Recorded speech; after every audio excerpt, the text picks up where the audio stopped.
Olá, meus amigos, minhas amigas. Eh, Hoje nós vamos falar um pouquinho sobre a não dualidade, o Advaita Vedanta. Eh, Hoje em dia, nesses últimos anos, nessa última década, a não dualidade tem se tornado cada vez mais comum, mais exposta para o público ocidental, né? A não dualidade, ela é uma prática, uma filosofia, um caminho que vem do Oriente, né? Vem da Índia, do budismo e das filosofias indianas. E daí nos últimos 50 anos começou a ficar mais popular essa filosofia no Ocidente. Aqui no Brasil, a não dualidade ela ainda é bastante desconhecida.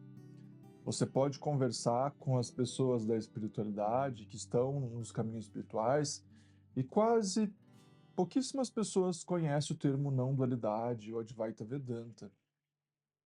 E mesmo as pessoas que conhecem a não dualidade, muitas vezes não entendem de fato a não dualidade.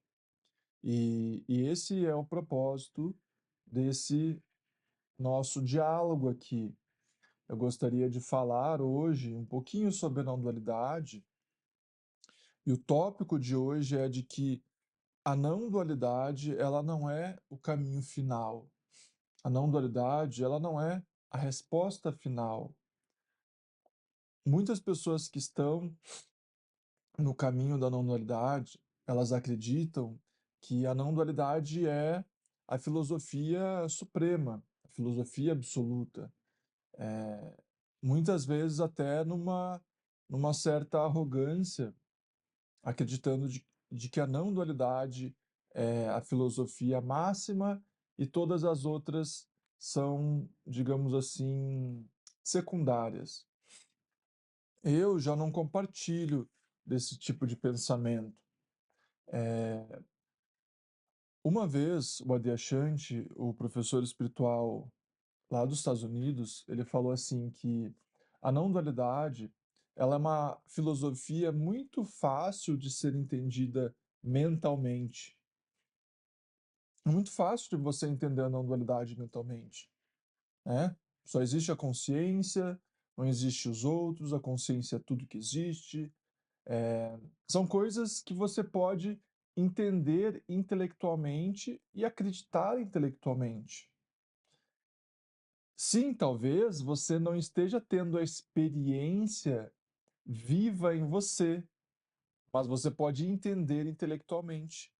E aí que vem a questão, né, o propósito desse nosso diálogo aqui, é que muitas pessoas que estão na não dualidade, elas entendem a filosofia intelectualmente, se torna uma crença e não de fato uma experiência viva.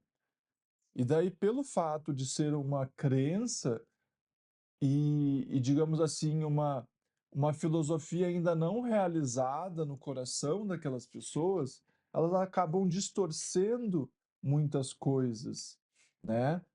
Então, por exemplo, uma coisa que eu vejo que é muito distorcido na não dualidade é de que as pessoas elas entram tanto nessa filosofia de que existe apenas a consciência, o mundo é irreal e, portanto, nada desse mundo importa. E de repente essas pessoas elas estão excluindo a humanidade delas. Elas estão excluindo os sentimentos delas, as dores, né, os traumas, os medos, a humanidade como um todo. Então, muitas pessoas que estão na não dualidade, elas acabam se separando da humanidade porque elas não conseguem enxergar de que a humanidade também é a consciência, de que a própria humanidade dela também é feita de consciência, né? Só que aí que vem, na não dualidade, você pode parar no meio do caminho. Você pode ficar preso no estado de testemunha. E daí, ali nesse estado de testemunha, você ainda está na metade do caminho. Você ainda compreendeu a filosofia pela metade. E é muito importante, caso você esteja na filosofia não dual, você ouvir essas coisas, para que você possa entender que você precisa continuar progredindo. Eu estou fazendo um estudo com um grupo do livro do Paul Bruton, que se chama O Caminho Direto para a Iluminação, alguma coisa assim. E nesse livro ele fala exatamente isso que eu estou falando aqui, de que o estado de testemunha, ele ainda é um estado de separação, né? E eu vou falar sobre todos esses aspectos aqui que eu estou falando. Eu tenho que só organizar aqui de que forma eu vou trazer, porque eu estou trazendo bastante coisas. Por exemplo, o estado de testemunha. O estado de testemunha é um estado onde é que eu sou a consciência e aquele mundo ali não sou eu. As pessoas não sou eu. O mundo externo não sou eu. Esse mundo ele é inexistente, só existe eu, consciência. Só que se você pensar bem, isso ainda é uma separação. Por quê?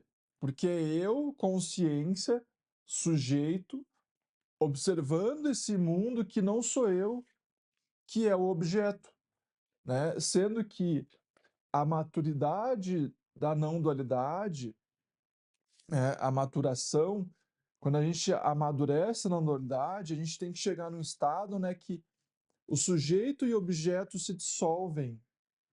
Não haverá mais essa esse sujeito que é separado do mundo, observando o mundo e negando ao mundo.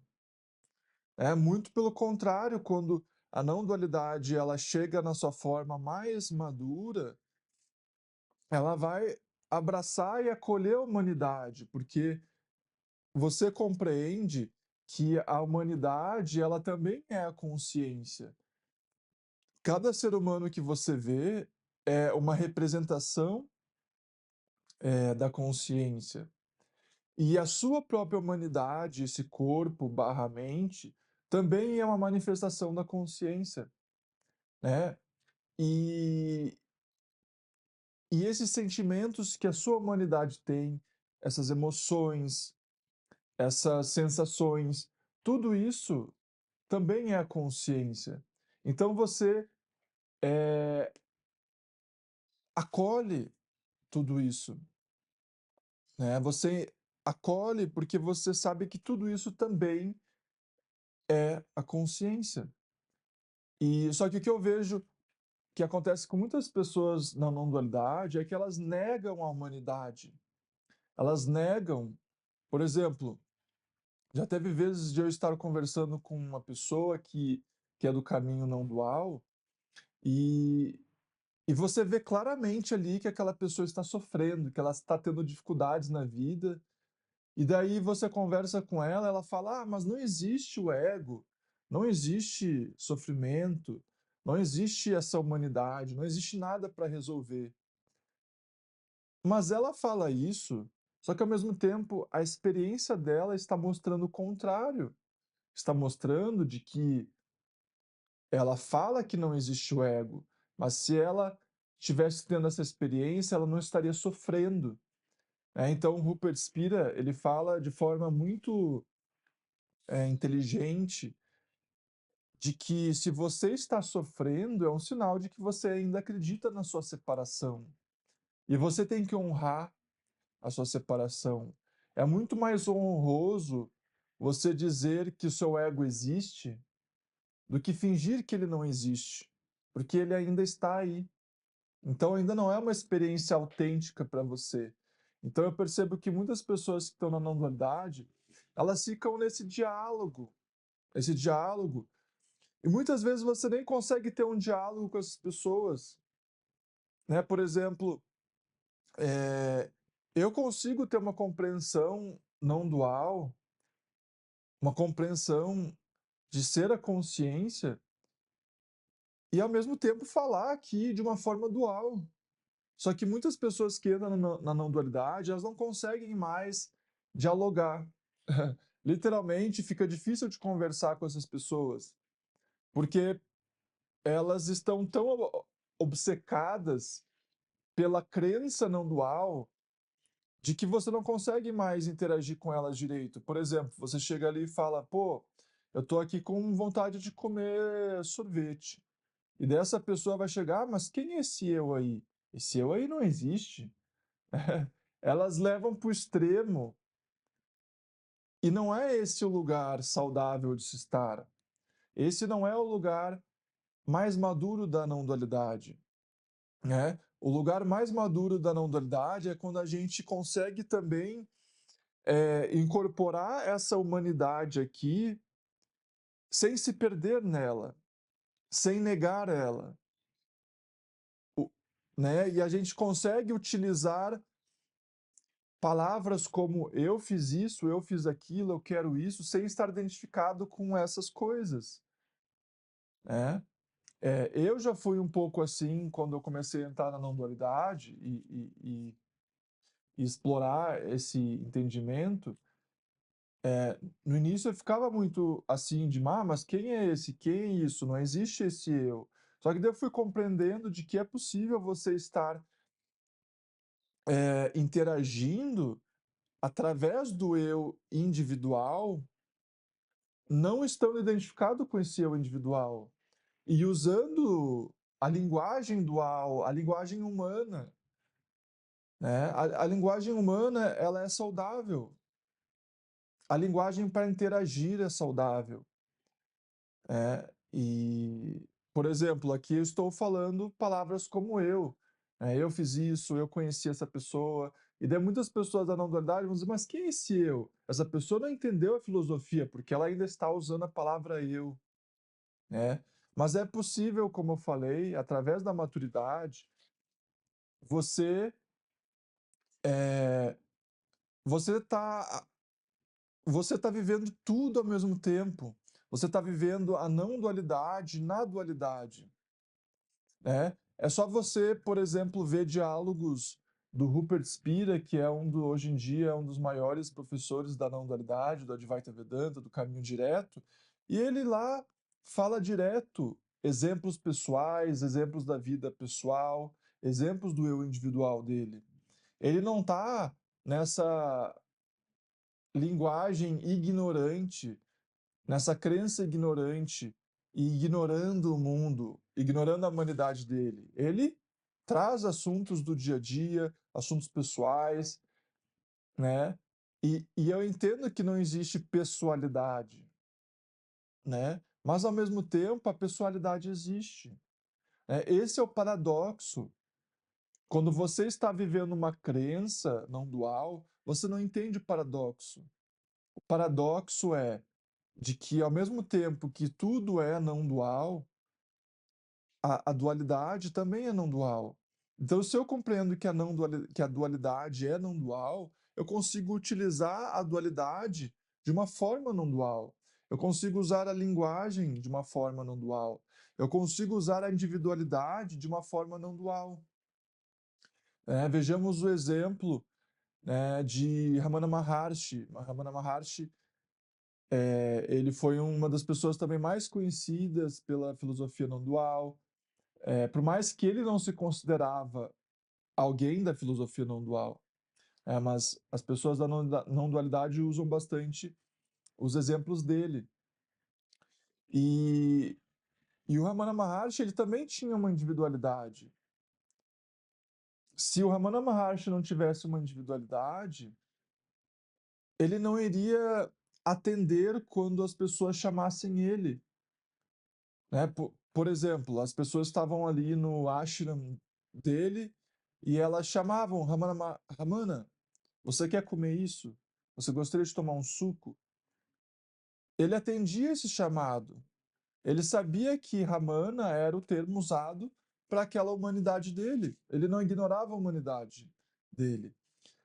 E então a gente compreende, conforme a não dualidade vai amadurecendo, de que a gente precisa retornar para o mundo, a gente precisa retornar para essa existência dual, Não adianta a gente ficar preso numa não dualidade transcendente e ignorando essa realidade aqui que é imanente, essa realidade aqui que também está aqui se apresentando diante de nós. E esse é o ponto desse nosso diálogo aqui. Tem essa frase que é falado na filosofia budista, se eu não me engano, que primeiro as montanhas são montanhas e os rios são rios. Depois, as montanhas não são montanhas e os rios não são rios. Se eu não me engano, é assim. E no final, as montanhas são montanhas e os rios são rios. Só que aí que vem. Muitas pessoas ficam presas nesse meio. As montanhas não são montanhas, os rios não são rios. Isso é, apenas a consciência existe. Esse mundo aqui não existe, esse mundo não é real, esse eu aqui não é real. As pessoas não são reais, essa individualidade não é real. Mas isso não é ainda o completo. O completo é quando as montanhas não são montanhas, as montanhas são montanhas. Segundo, as montanhas não são montanhas e os rios não são rios. Mas por terceiro, tudo retorna. As montanhas retornam a ser montanhas, os rios retornam a ser rios. É quando você compreende de que tudo é essa consciência, né? Tem essa forma que o Rupert Spira explica, que ele explica assim, de que tudo é feito de consciência, tudo é percebido pela consciência. E tudo é percebido na consciência, né? Então, a consciência, ela é a realidade absoluta de tudo que a gente vê, né? E é por isso que Rupert Spira também, ele acaba introduzindo na filosofia dele, nos retiros dele, nos ensinamentos dele, ele introduz uma mistura entre Tantra e não dualidade. Porque na não dualidade, você fica muito preso no eu sou a consciência e nada disso daqui é real. Só que isso é o caminho do meio. Você precisa retornar para o mundo e entender que tudo que você vê é também a consciência. E no Tantra, isso, pelo que ele fala, isso é explorado. É claro que existem várias linhagens dentro do Tantra, né? E a linhagem que ele explorou em específico traz bastante isso. Então, é muito importante que você, caso você esteja nesse caminho na não dualidade, você encontrou aqui esse vídeo, que você possa continuar percorrendo este caminho. Daí talvez você diga, Willy, mas não existe caminho. Daí, se você está nesse momento, é uma situação um pouco triste, porque você não se abre mais, não existe mais caminho, não existe mais o que fazer. Mas daí você está aí na merda, você está sofrendo, você está perdido ainda no ego, na individualidade. Mas daí você fala, mas não existe mais caminho. Tá vendo como é que é as armadilhas da não dualidade? Aqui eu estou dando um exemplo. Eu estou falando que existe um caminho a percorrer, e daí talvez a pessoa que está ali na não dualidade vai dizer: Ah, mas a minha professora disse que não tem caminho. O meu mestre disse que não tem caminho. Eu li isso nos livros, então não tem mais caminho. Mas me desculpe se você ainda está sofrendo, se você ainda está perdido e tendo oscilações, tem caminho sim, né? E, e é possível você vivenciar um caminho sem estar identificado com ele. E é possível você estar vivenciando um caminho sem estar tendo a sensação de estar num caminho separado. O caminho está acontecendo, tudo está acontecendo, tudo está acontecendo ao mesmo tempo. E não tem essa questão, não tem nada que seja rejeitado, né? O Adyashanti, professor espiritual Adyashanti, ele nunca se considerou um professor de não dualidade, por mais que muitas pessoas consideravam ele um professor da não dualidade. E ele falava que Eu não me considero um professor de não dualidade, porque eu não me considero professor de nada. Eu não estou preso em nada. Eu não estou preso em nenhuma filosofia. Eu sou tudo e nada ao mesmo tempo. Tudo é bem-vindo. Tudo está sendo acolhido. Tudo está acontecendo e nada está acontecendo. Nada é rejeitado na filosofia completa, na filosofia estável e madura da consciência. Nada é rejeitado. Essa é a beleza do caminho completo, né? O caminho maduro, o caminho estável é de que nada é rejeitado, tudo é bem-vindo. O ego é bem-vindo, a individualidade é bem-vinda, a humanidade é bem-vinda, as emoções, os sentimentos, da mesma forma que o vazio é bem-vindo, né? O nada é bem-vindo, o tudo é bem-vindo, né? E caso você esteja tendo dificuldade de compreender isso, eu entendo que é difícil, né? O Ramana Maharshi, uma vez ele usou esse termo é, de ego iluminado, ou ego sem ego. Porque às vezes as pessoas falam assim, as pessoas da não-dualidade falam, mas não existe ego.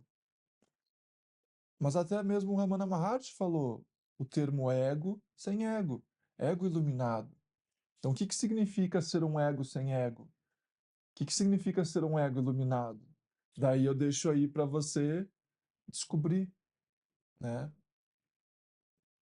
Então, que a gente possa não se perder no caminho do meio, e não se perder em crenças, e não se perder em crenças limitantes, né? Que nem eu consigo interagir na dualidade com a galera, né? Eu tenho outro trabalho, eu trabalho na área da moda e eu interajo lá com a galera. Mas ao mesmo tempo não há nenhuma identificação com aquela interação. Então é possível você retornar para o mundo e não pertencer ao mundo, como se fala na Bíblia. E é importante, não apenas necessário, mas essencial, porque se você não consegue retornar para a vida, então tem algo de muito errado com o seu caminho espiritual. E isso não é apenas eu que falo, mas o Rupert Spira, Deashanti, é, Ramana Maharshi, Nisargadatta, todos eles falavam que você precisa retornar para a vida. Você não pode ficar aí negando a vida para sempre. E muitas pessoas utilizam a não dualidade como uma forma de negar a vida, como uma forma de fugir da vida. Mas se a sua espiritualidade está te levando para fugir da vida, fugir do seu ego, fugir do seu sofrimento, então tem algo de muito errado. Você precisa corrigir isso, né? É... Então é isso. Eu queria apenas conversar um pouquinho sobre a não dualidade, para a gente poder clarear um pouquinho desse assunto, porque a não dualidade ela é um caminho que pode confundir bastante e pode criar várias armadilhas do ego ali, né? E uma vez o Adyashanti falou assim que as pessoas mais difíceis de conversar são aquelas que acham que estão despertas. Porque uma pessoa que acha que está desperta, ela já entrou às vezes numa arrogância e ela está fechada para ouvir. Então, às vezes é difícil conversar com pessoas que acham que já sabem de tudo, acham que sabem da verdade, mas aí que vem, para você saber se a verdade é algo vivo em você, você tem que ver que a sua verdade está abarcando a sua humanidade toda. Você tem que ver que essa verdade está estável, que o sofrimento não é mais uma realidade na sua vida, que a paz ela é inabalável em você, né? Então, essas são algumas formas de a gente perceber se o nosso caminho ele está sendo um caminho, entre aspas, completo. É ver se esse caminho está abarcando todos os aspectos da vida. Nada está sendo excluído. Nada está sendo excluído. Tudo está sendo acolhido. Tudo está sendo visto. Tudo está acontecendo e nada está sendo rejeitado. Um outro aspecto é a paz. A sua paz é inabalável, ela é estável. Você não se perde nos pensamentos, você não se perde mais no ego. Então, caso você ainda se perca no ego, é importante admitir isso. É importante reconhecer isso e buscar amadurecimento, evolução. Só que, como eu falei, é aí que vem o perigo da não-dualidade. A pessoa vai dizer: ah, mas não tem ninguém aqui para evoluir, não tem ninguém aqui para amadurecer, não tem ninguém aqui para vivenciar nada. Esse é o perigo que eu estava querendo tratar nesse assunto. Tá bem? Então, por hoje é só. Esse assunto é um assunto que a gente pode conversar bastante, mas eu não vou ficar aqui conversando tudo sobre esse assunto agora, mas é uma forma de a gente poder conversar um pouquinho. Então, muita gratidão e a gente se vê no nosso próximo vídeo. Tchau, tchau.